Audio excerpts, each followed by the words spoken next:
When Pope Francis said, "Atheists can go to heaven too," it wasn't a slip. It was a warning shot. And it was only the beginning. For 2,000 years, the church spoke carefully. Francis spoke like he didn't care if the walls cracked. From the very first step, even in choosing his name, he tore tradition apart. Francis. No pope had ever dared to take that name. Too dangerous. Too tied to radical poverty, to rebellion against power and wealth. Choosing it sent a wordless message. The rules you thought were sacred? Time to rewrite them. The Vatican held its breath, but Francis didn't stop. He walked past the red robes and golden thrones and stepped out into the streets. He kissed the feet of prisoners, refused to live in the papal palace, tore through centuries of protocol with ease. Then came the first earthquake, Laudato Si, an encyclical, an official letter to the world. But it wasn't just about faith, it was about the earth itself.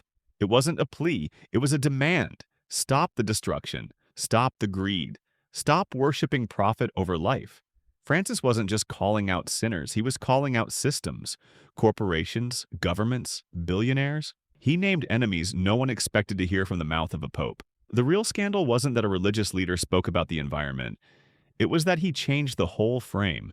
Destroying the planet isn't political, it's moral. It's a spiritual crime. And suddenly every lobbyist and billionaire who thought they could buy redemption realized they were on the wrong side of history. When he chose the name Francis, it echoed an ancient whisper. Francis of Assisi, the saint who gave up everything, who walked barefoot through a world drunk on wealth, who spoke with animals, forests, and silence itself.